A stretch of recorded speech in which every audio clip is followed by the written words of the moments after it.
भारत माता की इनकलाब वंदे। आज यहां पे देखने वाला नजारा है, इतनी बड़ी संख्या में, इतनी भारी संख्या में, दूर दूर तक सड़क पे उस तरफ भी बहुत सारे लोग बैठे हैं। कैसे हैं आप लोग? इतनी भारी संख्या में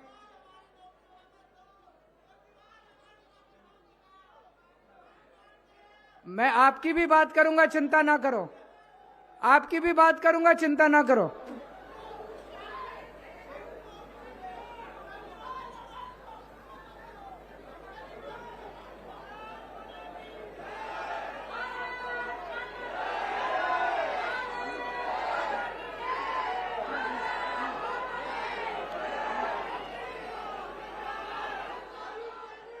बैठ जाओ, बैठ जाओ।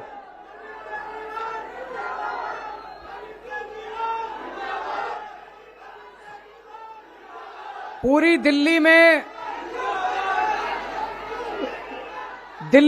कहीं भी हम लोग स्कूलों का उद्घाटन करने जाते हैं तो ये दूसरी पार्टी वाले हमारी हाय करने पहुंच जाते हैं। हम लोग मोहल्ला क्लिनिक का उद्घाटन करने जाते हैं तो ये दूसरी पार्टी वाले हमारी हाय करने पहुंच जाते हैं। हम कहीं अस्पताल का उद्घाटन करने जाते हैं तो ये दूसरी पार्टी वाले हमारी हाय करने।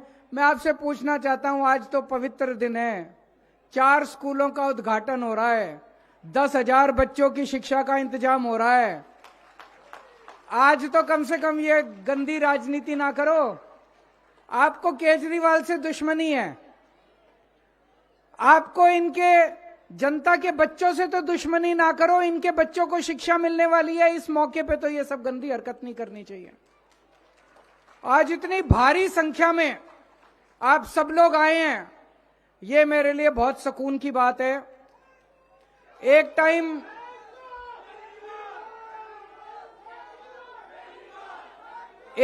ऐसा था,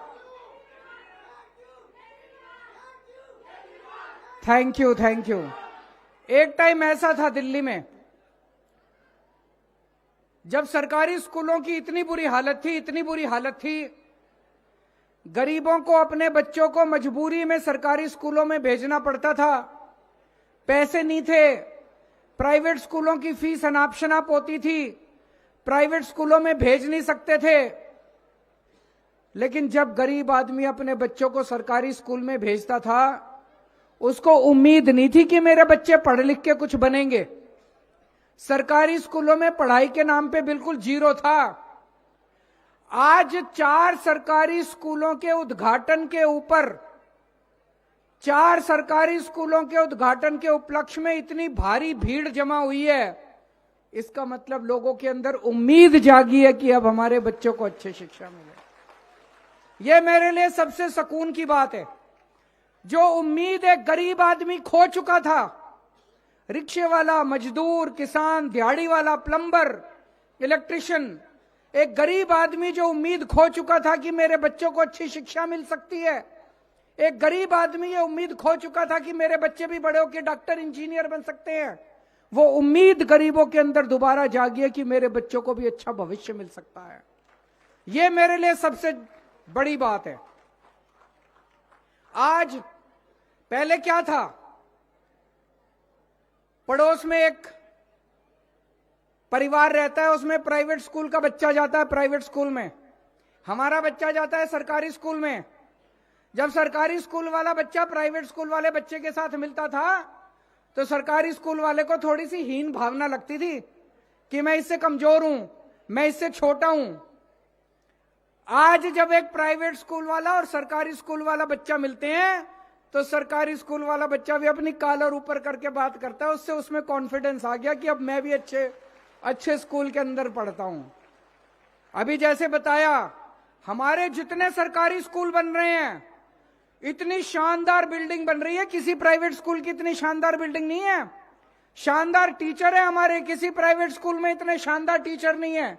और सबसे बड़ी बात है, शानदार नतीजे आ रहे हैं, जो नतीजे आज प्राइवेट स्कूलों के भी नहीं आ रहे। दोस्तों,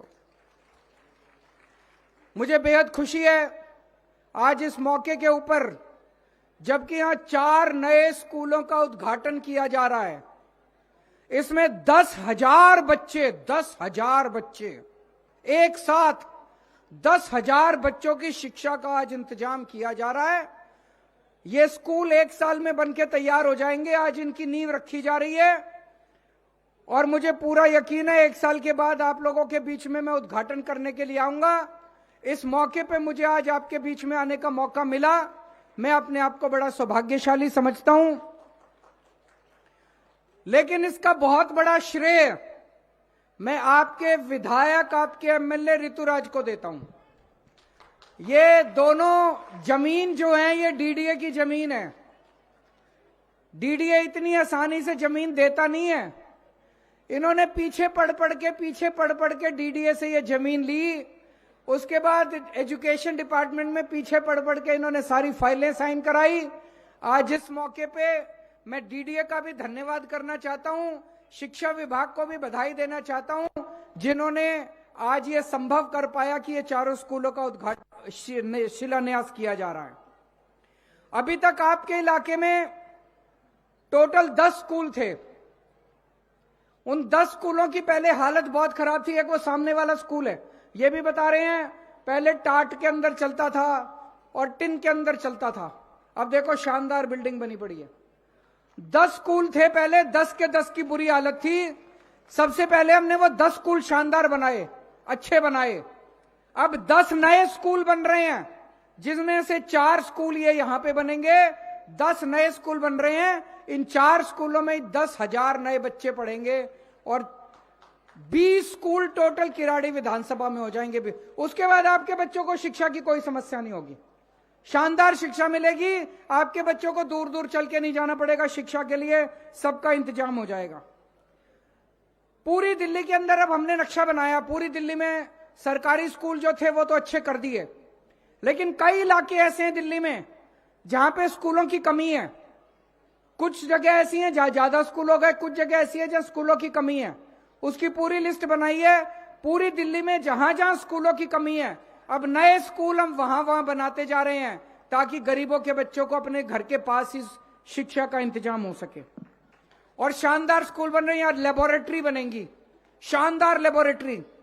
पूरे देश में किसी राज्य में चले जाओ, यूपी में, राजस्थान में, मध्य प्रदेश में, बिहार में, कहीं आपको स्कूलों के अंदर, सरकारी स्कूलों में laboratory, auditorium, library, staff room, activity room, पता नहीं क्या क्या इतनी सुविधाएं मिल रही हैं जो प्राइवेट स्कूलों में आज आपको कहीं नहीं मिलेंगी, जो सरकारी स्कूलों के अंदर आज आपको सुविधाएं मिल रही हैं। यह संभव हो पाया क्योंकि हम दिल्ली सरकार का बहुत बड़ा बजट शिक्षा और स्वास्थ्य पे खर्च करते हैं। अभी अभी केंद्र सरकार ने अपना बजट लेके आई है। केंद्र सरकार, पूरे देश का बजट अभी अभी आया, आपने अखबारों में पढ़ा होगा। पूरे देश पे केंद्र सरकार स्कूलों और अस्पताल के ऊपर 4% बजट खर्च कर रही है। पूरे देश का 4% बजट स्कूल और अस्पताल पे केंद्र सरकार। दिल्ली सरकार पिछले 8 साल से हर साल 40% बजट अपना स्कूल और अस्पताल पे खर्च करते हैं। 40%। पैसा खर्च नहीं करेंगे तो स्कूल ठीक कैसे होंगे? अपने आप तो होंगे नहीं, पैसा खर्च करना पड़ता है। हम 40% दिल्ली का बजट स्कूल और अस्पताल पे खर्च करते हैं, केंद्र सरकार केवल 4% करती है। मैं दिल्ली के 2 करोड़ लोगों को अपना परिवार मानता हूं। आप सब लोगों को मैं अपना परिवार मानता हूं। आपके बच्चों को मैं अपना बच्चा मानता हूं। और मैंने कसम खाई है, मेरे को भगवान ने किस्मत से सब कुछ दिया जिंदगी में। मेरे बच्चों को अच्छी शिक्षा मिली है। मैंने कसम खाई है, जो शिक्षा मेरे देश ने मेरे बच्चों को दी, जो शिक्षा मेरे देश ने मेरे को दी, वैसी ही अच्छी शिक्षा इस देश के हर बच्चे को मिलनी चाहिए। इसके लिए मैं काम करता रहूंगा। हम अपना परिवार पालते हैं। परिवार में चाहे कोई आदमी कितना भी गरीब क्यों ना हो, गरीब से गरीब आदमी क्यों ना हो, सबसे पहले वो क्या करता है? अपने बच्चों की अच्छी परवरिश करना चाहता है। अपने को रोटी ना मिले ना मिले, बच्चों को पूरी रोटी मिलनी चाहिए, बच्चों को दूध मिलना चाहिए, बच्चों को फल मिलने चाहिए, बच्चों को ठीक से सब्जी मिलनी चाहिए, बच्चों को अच्छी शिक्षा मिलनी चाहिए। गरीब से गरीब आदमी भी सोचता है एक टाइम की रोटी कम खा लूंगा, मेरे बच्चे को अच्छी शिक्षा मिलनी चाहिए, है कि नहीं है? सबसे पहले आदमी अपने बच्चों को अच्छी शिक्षा देना चाहता है। वही हमने अपने दिल्ली सरकार में अपनाया है कि 2 सड़क कम बना देंगे, पहले अपने सारे दिल्ली के बच्चों को अच्छी से अच्छी शिक्षा का इंतजाम करेंगे। अपने 2 करोड़ लोगों को मैं एक परिवार मानता हूं। एक परिवार में जैसे सबसे पहले हम अपने बच्चों की अच्छी शिक्षा का इंतजाम करते हैं, हम ये सोचते हैं भाई मेरे को तो जिंदगी में कुछ मिला नहीं मिला, भगवान ने दिया नहीं दिया, मेरे बच्चे बड़े होके अच्छे बन जाएं, इन बच्चों को अच्छा भविष्य मिल जाए। ऐसे ही मैं भी सोचता हूं कि दिल्ली के 2 करोड़ मेरे जो लोग हैं, मेरे भाई बहन हैं, मेरे परिवार के लोग हैं, इनके बच्चों को अच्छी से अच्छी शिक्षा, इनको अच्छा भविष्य मिलना चाहिए। दूसरी चीज आदमी सोचता है, घर में कोई बीमार हो जाए, मां बीमार हो जाए, पिताजी बीमार हो जाए, बच्चे बीमार हो जाए, बीवी बीमार हो जाए, उसको अच्छा इलाज मिलना चाहिए। अगर कोई बीमार हो जाए, आदमी अच्छे से अच्छे अस्पताल में ले जाने की कोशिश करता है, अच्छे से अच्छा इलाज कराने की कोशिश करता है, चाहे जमीन बेचनी पड़ जाए, चाहे घर के गहने बेचने पड़ जाए, चाहे कर्ज लेना पड़े, आदमी अच्छे से अच्छा इलाज कर। दूसरी हर आदमी की, हर परिवार की प्रायोरिटी होती है। वही मैंने भी सोचा कि एक तो अच्छी शिक्षा का इंतजाम करना है, और पूरी दिल्ली के अंदर कोई बीमार हो जाए, पैसे की कमी की वजह से उसके इलाज में किसी किस्म की कमी नहीं आनी चाहिए।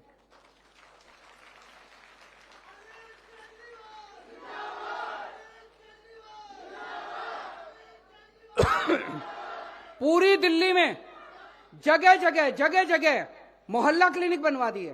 पहले कोई मोहल्ला क्लिनिक नहीं थे। अभी जैसे ऋतुराज बता रहे थे, आपके किराड़ी विधानसभा में 20 मोहल्ला क्लिनिक हैं, 20 मोहल्ला क्लिनिक, शानदार मोहल्ला क्लिनिक है। सारी दवाइयां मुफ्त मिलती हैं, टेस्ट मुफ्त होते हैं, इलाज मुफ्त होता है, डॉक्टर मुफ्त है, सब कुछ मुफ्त है। दिल्ली के जितने अस्पताल हैं, सरकारी अस्पताल, 35 अस्पताल हैं हमारे, सारे अस्पतालों में सबका इलाज मुफ्त कर दिया, चाहे अमीर हो चाहे गरीब हो, और शानदार इलाज कर दिया। ऐसा भी नहीं कि भाई सरकारी अस्पताल है तो खराब इलाज है, सारे सरकारी अस्पतालों का कायाकल्प कर दिया, शानदार हो गए, सारा इलाज मुफ्त कर दिया।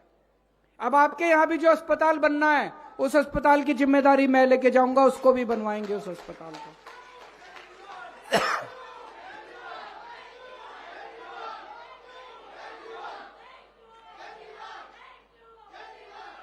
दिल्ली में सबसे ज्यादा राजनीति कच्ची कॉलोनी में रहने वालों के साथ हुई है। हर चुनाव के पहले ये दूसरी पार्टी वाले आके कहते थे हमको वोट दे दो, हम जीत गए तो कच्ची कॉलोनी के लिए कर देंगे, कच्ची कॉलोनियों के लिए कर देंगे। किसी ने नहीं करा, ना उस पार्टी ने करा, ना उस पार्टी ने करा। आज पूरी दिल्ली में सारी कच्ची कॉलोनियों के अंदर सड़कें बनवा रहे हैं हम लोग, सीवर की पाइपलाइन डलवा रहे हैं, पानी की पाइपलाइन डलवा रहे हैं। आपके किराड़ी विधानसभा में सारी कच्ची कॉलोनियों को मिला के 5000 सड़कें बननी हैं, 5000 सड़कें। 5000 में से 3000 सड़कें बन चुकी हैं। 75 साल में जो काम नहीं हुआ, हमने 5 साल में करके दिखा दिया। 75 साल में एक सड़क नहीं बनवाई उन लोगों ने, किराड़ी की एक सड़क नहीं बनवाई दूसरी पार्टी वालों ने 75 साल में। 5 साल में 3000 सड़कें बनवा दी, बाकी जो 2000 बची हुई सड़कें हैं उस पे काम चल रहा है। 1 साल में बाकी 2000 सड़कें भी बन जाएंगी। अगले चुनाव के पहले एक भी सड़क किराड़ी में नहीं होगी जो कच्ची हो, पक्की बड़ सड़कें बन जाएंगी। और सारी सड़कों में सीवर की पाइपलाइन डल रही है, पानी की पाइपलाइन डल रही है। ये सीवेज पंपिंग स्टेशन जो सामने बन रहा है, दिल्ली का सबसे बड़ा पंपिंग स्टेशन है। अभी मैं आ रहा था, दोनों तरफ सड़क के इतना पानी भरा पड़ा था, इतना पानी भरा पड़ा था। ये 3 महीने में बन के तैयार हो जाएगा। उसके बाद ये सारा पानी यहां से निकल के साफ होने के लिए सारा साफ हो जाएगा, कहीं गंदा पानी नहीं रहेगा।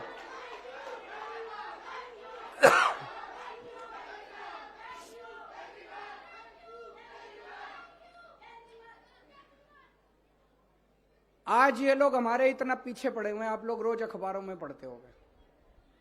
मनीष सिसोदिया को उन्होंने जेल में डाल दिया, बचाओ, कह रहे हैं उसने भ्रष्टाचार करा है। सवेरे 6 बजे उठ के वो स्कूलों के चक्कर काटना चालू करता था, सवेरे 6 बजे उठ के वो 10 या 15 स्कूलों में मुआयना करने जाता था, बच्चों को ठीक शिक्षा मिल रही है कि नहीं मिल रही। कौन भ्रष्टाचारी स्कूलों के अंदर चक्कर लगाता है बताओ? भ्रष्टाचार करने वाला तो रात को दारू पीता है, लड़कीबाजी करता है, गलत काम करता है सारे। कौन भ्रष्टाचारी सवेरे 6 बजे उठ के स्कूलों के चक्कर लगाएगा? आज ये सारे हमारे पीछे पड़े हैं, सारी एजेंसी छोड़ दी, केजरीवाल के पीछे, संजय सिंह के पीछे, मनीष सिसोदिया के पीछे, सतिंदर जैन। उनका क्या कसूर है? मनीष सिसोदिया का कसूर है कि वो अच्छे स्कूल बना रहा था, सतिंदर जैन का कसूर है कि वो अच्छे अस्पताल और मोहल्ला क्लिनिक बना रहा था। आज अगर मनीष सिसोदिया स्कूलों पे काम नहीं कर रहा होता, ये उसको गिरफ्तार ना करते। आज अगर सतिंदर जैन ने मोहल्ला क्लिनिक और दवाइयों का इंतजाम नहीं किया होता, वो उसको गिरफ्तार नहीं करते। इन्होंने सारे षड्यंत्र रच लिए, लेकिन हमको झुका नहीं पाए। हमने कहा काम तो चलेगा, काम तो करते रहेंगे हम लोग। तुम अगर ये सोचो कि हम स्कूल बनाना बंद कर देंगे, स्कूल तो बनेंगे, चाहे केजरीवाल को भी जेल में डाल दो।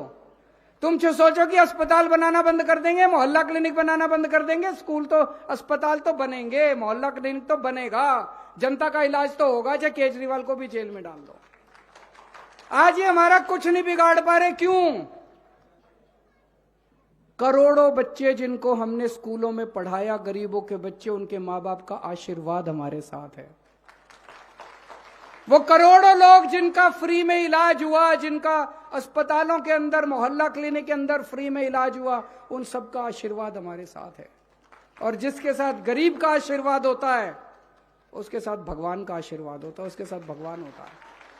ये जो मर्जी षड्यंत्र कर ले हमारे खिलाफ, कुछ नहीं होने वाला। और मैं भी डटा हुआ हूं इनके खिलाफ, मैं भी नहीं झुकने वाला। ये कहते हैं बीजेपी में आ जाओ, हम छोड़ देंगे। मैंने कहा बिल्कुल नहीं आऊंगा बीजेपी में, कतई नहीं आऊंगा बीजेपी में। क्यों आ जाए बीजेपी में? नहीं आते बीजेपी में। बीजेपी में चले जाओ तो सारे खून माफ, सब। हमने कौन सा गलत काम किया? स्कूल ही तो बनवा रहे हैं, अस्पताल ही तो बनवा रहे हैं, सड़कें ही तो बनवा रहे हैं, पानी का ही तो इंतजाम कर रहे हैं, सीवर ही तो ठीक करा रहे हैं। कौन सा गलत काम किया? आपसे बस एक ही मेरा निवेदन है, बहुत प्यार मिला आप लोगों का, बहुत आशीर्वाद मिला है, अपना ये आशीर्वाद बनाए रखना। मेरे को और कुछ नहीं चाहिए। मेरी जिंदगी का एक ही मकसद है, इस छोटे से आदमी को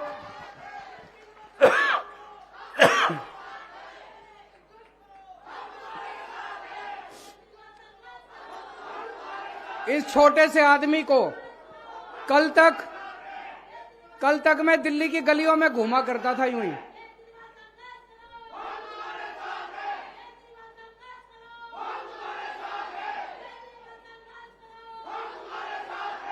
कल तक मैं दिल्ली की झुग्गी बस्तियों के अंदर एक एनजीओ में काम किया करता था। सुंदर नगरी का इलाका, नंद नगरी सुना होगा आप लोगों ने। वहां पे झुग्गी बस्तियों के अंदर एक एनजीओ में काम किया करता था। कोई नहीं जानता था मेरे को। वहां पे झुग्गियों के अंदर मैं घूमा करता था। वहां से उठा के आप लोगों ने पूरी दिल्ली की जिम्मेदारी दे दी मेरे को। इतना बड़ा मान दे दिया, इतनी बड़ी जिम्मेदारी दे दी, मैं 7 जन्म में भी आप लोगों का एहसान नहीं चुका सकता। तो बस आप अपना आशीर्वाद बनाए रखिए। आपके आशीर्वाद में इतनी ताकत है, उनकी सीबीआई, उनकी ईडी, उनकी दिल्ली पुलिस, उनका इनकम टैक्स, सारे छोटे पड़ जाते हैं आपके आशीर्वाद के सामने। भारत माता की इनकलाब।